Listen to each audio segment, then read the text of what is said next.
Ó, rapaz, rapaga, yeah. SEC desiste, cara, retira todas as queixas aí, basicamente, né, contra a ETF de Bitcoin promovida pela Grayscale, que praticamente venceu formalmente na justiça, tem o aval formal da justiça para lançar uma ETF de Bitcoin, que já foi inclusive listado na Nasdaq. E com isso a gente viu uma alta estratosférica do Bitcoin, como não se via há anos. O Bitcoin subindo aí uma infinidade, numa paulada só, rompendo resistências que todo mundo achava, inclusive eu, né? Achava que levaria muito tempo para romper. Mas a gente vai falar mais sobre o que está acontecendo logo depois da vinheta. E claro, a gente vai acompanhar no gráfico e tudo mais logo depois da vinheta. Vai.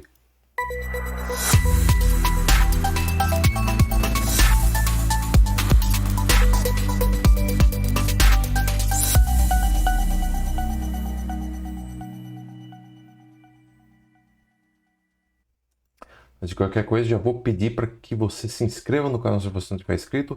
E por favor, cara, verifique o sininho da notificação. Se você não tiver verificado ainda, dá um like no vídeo, não custa nada, literalmente é de graça para você. Você ajuda, eu trago conteúdo de graça para você e você me ajuda também dando like gratuito. Ademais, nós temos também o nosso grupo free, né, que a gente passa notícias sobre o mercado cripto. Inclusive o Nilo hoje ele antecipou, eu antecipou o Neto também, né? Ele postou ali do lançamento da ETF antes da gente postar. O Nilo, que é um assinante, digamos assim, um participante do grupo free. E depois eu postei também duas notícias a respeito dessa aprovação da ETF. Basicamente uma aprovação, né? A gente vai ver daqui a pouquinho. E também temos o grupo VIP, no qual a gente passa sinais com possibilidade de lucro, e as chances de lucro são muito grandes, e normalmente a gente bate alvo e raramente toma stop, tá? O que é muito importante. E se o Bitcoin confirmar de fato essa tendência de alta aí, a tendência é que a gente bata cada vez mais alvos. Por quê? Porque, cara, quando o Bitcoin tem tendência, é muito mais fácil você operar. E quando eu digo tendência, eu falo tanto de alta quanto de baixa, né? O problema é o Bitcoin ficar aí ameaçando fazer um padrão por Wyckoff e ficar todo mundo na dúvida, vai que não vai, vai que não vai, e aí ninguém sabe, e aí fica todo mundo assim, e agora Bitcoin, né? Situação bem chata, bem complicada, mas aparentemente se resolveu. Bom, vamos ver aqui o que está rolando. Eu não vou falar do mercado como um todo, pessoal. Hoje vai ser só cripto, tá? Só Bitcoin. Porque, cara, o mercado como um todo tá corrigindo, S&P corrigindo, cara, diante da situação aí global como um todo, né? A gente vê também petróleo tá corrigindo também, porque parece que a diplomacia está se acentuando bem lá no Oriente Médio. E, enfim, mas o Bitcoin está subindo, o Bitcoin está indo na contramão. Então, hoje, depois de um belíssimo tempo, a gente vê o Bitcoin finalmente servindo o propósito que ele foi fundado para isso. Seria ser mais ou menos um ativo antifrágil, um ativo que você foge do risco do mercado tradicional, né, que é controlado pelo Estado, e o Estado faz guerras, o Estado sobe taxa de juros, o Estado imprime mais dinheiro do que deveria imprimir. Isso tudo gera inflação, e essa inflação gera enfraquecimento da moeda, que é o que a gente está passando agora nos Estados Unidos. E o Bitcoin não tem isso. O Bitcoin não tem como você gerar mais Bitcoin do que ele está programado. É impossível você fazer isso, tá? E o Bitcoin está funcionando muito bem como isso, cara. Como ativo antifrágil, um ativo que não está nem aí se está tendo guerra ou não, um ativo que não está nem aí para a inflação dos Estados Unidos, um ativo que não está nem aí para o preço do combustível. Então, o mercado tá do jeito que ele deveria estar, porém, muito cuidado, galera, muito cuidado mesmo, tá? Esse tipo de notícia a gente tem que realmente ficar muito esperto. Bitcoin subiu de uma maneira muito aclivada, por assim dizer, e de uma forma basicamente vertical, né? Só que ele subiu, ao invés de cair, ele subiu. E, cara, a gente sabe que esse tipo de coisa gera um certo espanto, né? Porque quanto mais rápido ele sobe, mais rápido ele cai. A verdade é isso daí. Tá aí, outro dia mesmo aconteceu, né? Quando saiu uma possível notícia da aprovação de ETF do Bitcoin, daí a pouco desmentiram, o mercado voltou a corrigir, tá? Enfim, PMI de setor de serviços é o que a gente vai ter amanhã. Segunda não teve nada de novo. Terça a gente vai ter aqui. Se vir acima do esperado, é negativo para o mercado, mas E isso daqui deve separar o mercado, o Bitcoin, né, pelo menos por algum tempo, deve separar o Bitcoin de mercado tradicional por algum tempo, porque a pedido da Grayscale, dona do maior fundo de Bitcoin do mundo, volta para análise pela SEC, que desistiu de contestar produtos nos tribunais. Ou seja, a SEC retirou todas as queixas que ela tinha contra essa ETF de Bitcoin e agora, meu amigo, a Grayscale tem aval formal para criar o primeiro ETF de Bitcoin, né, exposto de uma forma direta lá nos Estados Unidos, tá bom? Então, muito provavelmente isso daqui tende a ser mais impactante do ponto de vista positivo do que a aprovação de contratos futuros do Bitcoin na CME. Por quê, Daniel? Porque a aprovação de contratos futuros do Bitcoin na CME, você tem um contrato futuro, você não tem o ativo em si, você não tem o Bitcoin em si, tá bom? E aqui na ETF você vai acabar comprando Bitcoin. Então, assim, não é uma aposta que você vai fazer se o Bitcoin vai subir ou vai cair. Não, para você comprar esse contrato do Bitcoin, você tem que comprar o Bitcoin em si, que pertence à Grayscale, né? Então, se você quiser entrar no fundo de Bitcoin da Grayscale, você tem que comprar uma parcela de Bitcoin da empresa, tá? Então, é uma coisa que tende a ser muito mais aí consistente, a meu ver, do que os contratos futuros da CME, tá? A decisão põe em prática uma decisão, né? A medida põe em prática uma decisão do tribunal em agosto, quando anulou a decisão da SEC de rejeitar a proposta da Grayscale. Ou seja, cara, provavelmente a gente vai ver aí essa ETF ser aprovada, já foi, né, por assim dizer, e foi isso que fez com que o Bitcoin subisse muito rapidamente. Porém, da mesma forma que ele subiu rapidamente, cara, em questão de 20 minutos, nem isso, né? 45 minutos, ele subiu 15%, cara. Poxa, quanto tempo o Bitcoin ficava semanas para movimentar 3, 4%, né? Ficou um tempão assim. E agora deu pump e foi que foi. Gráfico de 15 minutos eu tinha alvo lá para 32.300. Acima disso era uma aposta um tanto quanto arriscada, como para mim é essa situação aqui envolvendo aí a Grayscale e tudo mais, tá bom? É uma notícia excelente, porém devemos tomar cuidado porque isso daqui é claramente um FOMO. Muito cuidado com isso. Eu aproveitaria o quê? Este pump que ele fez, segurou aqui e o dump que jogou ele para cá. Ainda assim, é um canal de referência mega gigantesco, cara, com 11%, tá? Então aqui, operar em 15 minutos se torna um tanto quanto complicado, tá bom? Eu estreitaria um pouco mais esse gráfico e desconsideraria tudo isso que ele fez, tá? Ah, mas aqui teve muita gente liquidada. Pois é, mas eu desconsideraria porque aqui não tem como a gente saber como os grandes players vão atuar.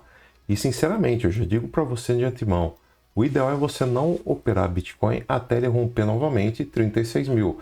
Eu falei isso da última vez e deu bom, vocês lembram, né? Falei, galera, não é interessante operar Bitcoin enquanto ele não romper pelo menos 30.200. Falei, ó, cuidado, não opere antes de romper 30.200. Quem operou após o rompimento, cara, se deu muito bem porque acabou comprando ele aqui, ele corrigiu coisa de 2%, mas logo voltou a subir e chegou aí a bater aí seus 20% de gain, coisa do tipo, tá bom? Agora o Bitcoin tá numa situação de correção, a meu ver, tá bom? A gente já vai estudar porquê disso daí.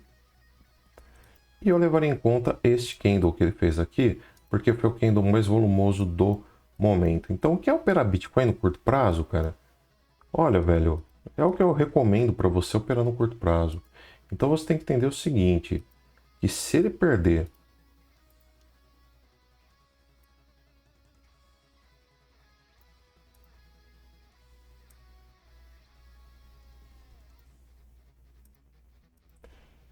se ele perder, cadê? Se ele perder 33.900, a gente vai ver queda feia no mercado, tá bom? Não queda feia, né? Mas a gente não vai ver coisa boa não, tá? Perder 33.900 a gente vai ver correção. Se ele conseguir romper, né, aí a gente vai ver uma correção até tocar Triple M de 610 períodos, que seria realmente bem interessante, né? Aí a gente shorta nessa região aqui. Então tá aí, ó. Daniel, você vai entrar em short? Nem a pau juvenal. Por quê? Porque eu estaria apostando, claro, contra a tendência principal, que é obviamente de alta, uma tendência declaradamente de alta. E eu também iria o quê? Pior do que tudo isso, cara, eu iria apostar contra médias móveis, que estão aqui segurando e com certeza vão oferecer suporte pesado para o Bitcoin. Então, assim, para mim é extremamente arriscado comprar aqui, perdão, vender aqui em 33.900. Tá? Você tá jogando, tá no mercado e tudo mais, quiser colocar aqui um stop, coisa do tipo, pode ser que dê bom, cara. Pode ser que dê bom, mas eu acho arriscado você querer shortar isso aqui, tá? Não acho arriscado, porém, você fazer o quê? Fazer isso aqui assim.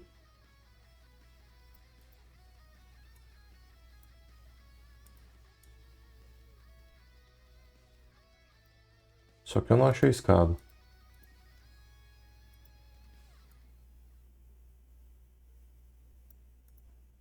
Tá? E coincide com um teste de novo nessa faixa aqui dos 36.700, tá? Então assim, não deu tempo de comprar? Cara, calma, calma. Ainda haverá oportunidades, tá bom? E não serão poucas. Fique tranquilo quanto a isso, ainda mais zona FiMate, tá bom? Então tá aqui, ó. Próximos passos do Bitcoin é esse. Se romper 36.350, a probabilidade é de retomar de alta. Se perder 33.900, a probabilidade é de baixa. Atenção a 35.330, atenção a 33.960. Por enquanto é isso, é desse jeito que eu vou deixar aqui o gráfico para você. E agora a gente vê no Bitcoin diário o que está acontecendo. Esquece ombro, cabeça, ombro aqui.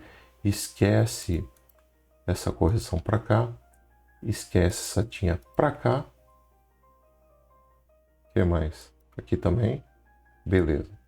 Por enquanto eu não vou esquecer contagem de Elliott, tá? Por que não? Porque a gente pode estar fazendo uma flat expanded. Nada impede de ser uma flat expanded. O problema, entre aspas, é que se for uma flat expanded, normalmente a onda B ela supera a onda 5, porém a onda C vem na altura da onda A, tá? Ou um pouco abaixo, um pouco acima, não muito abaixo. Ou seja, com base nisso, nós vemos que pelo menos para esse ciclo de Elliott, o Bitcoin já finalizou o seu fundo deste ano, tá? É o Bitcoin que agora achou, né, a máxima do ano, pois até então ele não havia chegado até essa faixa aqui, tá? Bitcoin chegou a essa faixa e o fundo deste ano que ele conseguiu chegar foi lá em 19 mil, é isso? Não, foi até um pouco mais abaixo. Enfim, o fundo do final do ano passado, lá em 15 mil. Tá? Significa que o Bitcoin dificilmente volta aí para baixo dos 15 mil e muito provavelmente ele deve manter-se acima desse suporte aqui que está na faixa dos 25 mil e por aí vai.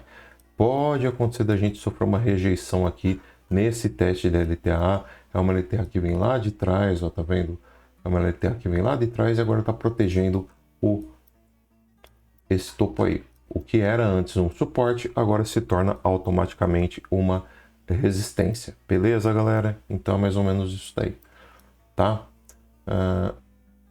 Vamos ver no gráfico de 4 horas. Bitcoin segue aqui respeitando o nosso ciclo de Elliott, né? Vou deletar isso aqui porque já foi. Não tem por que ficar insistindo nisso aqui.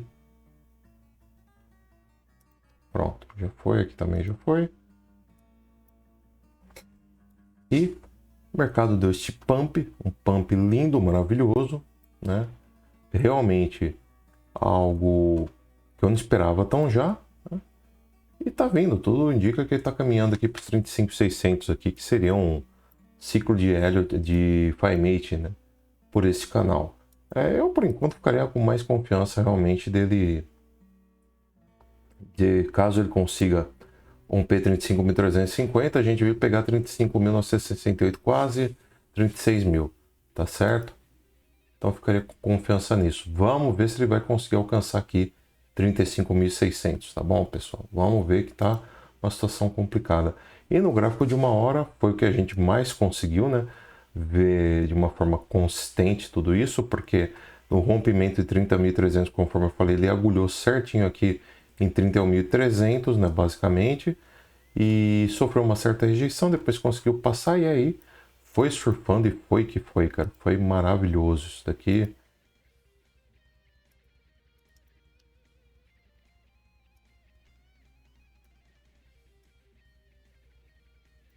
Olha como ele já pegou esse alvo aqui. Então tá aí, ó, caso ele rompa 35.200 aqui no gráfico da Bitfinex, né? Esses serão os próximos alvos.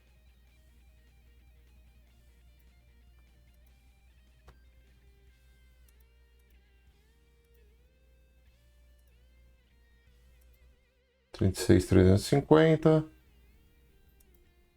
37.740. E aí, vai ou não vai? Não sei. Só o tempo dirá, mas vamos ver, né? Vamos ver, não custa. Sentimento do mercado, como é que tá? Sentimento, confesso que não tá bom não, tá, pessoal? No que diz respeito claramente ao long short ratio, sim, tá interessante, tá? O mercado tá realmente baixo, tem muita sardinha tentando adivinhar fundo, tem muita sardinha operando short no momento, o que normalmente gera liquidez para mandar o mercado por outro lado, que é o lado do long, tá bom? Por outro lado, a gente tem também o liquidations, né?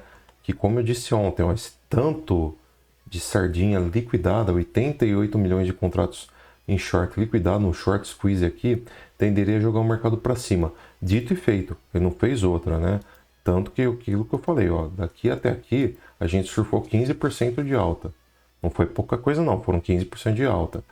E agora a gente teve novamente um monte de sardinha sendo liquidada aqui, que estava apostando em short. Então esse foi um outro short squeeze que nós tivemos aqui no mercado. Porém, deixou um pavio muito maior do que da outra vez, tá? E aparentemente está sofrendo maior resistência para ser rompido. Muita gente foi liquidada aqui, muita baleia vendeu em 35.940. Se eles venderam em 35.940, não seria tão fácil fazê-los recomprar acima dessa faixa, tá? A não ser que eles recomprem aqui embaixo e façam o mercado subir, que é o plano, né? O plano que eles pretendem manter, tá? Porém, enquanto o mercado não romper 36 mil e 36 mil aqui no gráfico futuros da Binance, a gente fica numa situação bem complicada aí. Não obstante, né, nós temos também Open Interest com pouco interesse na alta, né, desde que ele deu esse pump aqui, ó, reverteu o Open Interest, pararam de surgir baleias interessadas em abrir contratos a favor do long do Bitcoin, o que mantém a gente realmente esperto, né, a gente tem que ficar muito atento a isso. E, cara, o funding rate tá mega esticado, ou seja, as baleias estão pagando mais caro, muito mais caro para shortar, para alongar do que para shortar. Desculpa, galera. Elas pagando muito mais caro para alongar do que para shortar, significa que chega uma hora que não vai valer a pena mais eles ficarem abrindo long. Então eles vão derreter o mercado para suavizar, né, neutralizar as taxas aí cobradas para abrir operações em long, tá bom? Do mais order book. Temos um monte de ordens de venda que surgiram desde 35.690 até aqui, até 40 mil, né? Então, assim, 40.390. Então, assim, o Bitcoin vai ter muita briga ainda se ele quiser subir, tá? Não vai subir tão fácil assim. Tem muita gente interessada em ver o Bitcoin corrigindo, beleza? E caso você esteja comprado no Bitcoin, cara, comece a ficar esperto para pular fora a partir do momento que ele perder, sei lá, 32 mil dólares, por exemplo. Porque se perder 32 mil dólares, a tendência é que ele realmente venha corrigir, tá?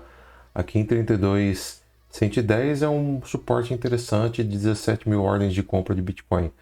Perder isso aí, a situação fica feia, cara. E a gente vai segurar só lá, quem sabe, em 31.510, que temos menos ordens ainda com 16 mil ordens de compra, então a tendência é ver correção, tá? A ordem mais pesada realmente de compra vai estar aqui, basicamente em 29.800, tá bom? E muita atenção aqui, porque o Bitcoin realmente está fazendo movimentos perigosos. Devo comprar agora, Daniel? Não, ainda mais com o mercado em ganância, tá? Mercado esticado, mercado em ganância, mercado complicado, tá? Ó, ficou um bom tempo no neutro. Eu falava, putz, o mercado tá neutro, continua na mesma, coisa chata, não sei o que e tal. Do nada ele dá um pulo, da noite pro dia, literalmente, ele dá um pulo para ganância. É sinal de que a gente vai ter trabalho em manter o mercado subindo, com o penny interest pouco interessado, com o fund rate alto a favor de quem contra quem está alongando e com o Fair Greed Index em 66, mais o gráfico que deu um pump gigantesco, já pegou tudo que é nível de Fibonacci que você possa imaginar. Olha, cara, eu ficaria muito esperto com uma possível correção a partir de agora, tá bom? Fica atento porque correções no Bitcoin, perder 32 mil, a gente começa a realmente ficar bem atento. Pode ser que pare por volta de 29 mil, coisa do tipo. Aí dá uma oportunidade de recompra em uma região um pouco mais folgada, né? Que seria 29, 28 mil, por aí. Tá? Outra coisa importante é a gente definir que temos aí possibilidade de chegar, eu não mostrei hoje, mas a gente tem sim possibilidade de chegar até 46 mil, perdão, 45 mil dólares, tá? Mas é cedo ainda para dizer isso, cara, e com certeza ele deve fazer uma correção em breve. Outra coisa, muita atenção para a gente não ter um padrão de distribuição de Wyckoff. Daniel, como é que você não mostrou nada disso? Cara, eu vou mostrar ao longo da semana, mas nós temos essas análises e isso pode significar muitas armadilhas para os touros. Então, muito cuidado porque tá no oba-oba. Eu tô comprado, comprei no rompimento 31.700, se eu não me engano. E eu tava treinando, tava puxando ferro e na hora não deu para eu vender, cara. Eu ia vender em 36 mil. Eu teria tido um baita lucro, coisa de 15% de lucro em um único dia. 13, 12% de lucro em um único dia. Daria para comprar uns par de perfume lá que eu vou pro Paraguai. Mas é isso aí, tá? Por esse vídeo é isso, galera. Falou, fui, adiós, tchau, tchau. E quem sabe até amanhã, fui.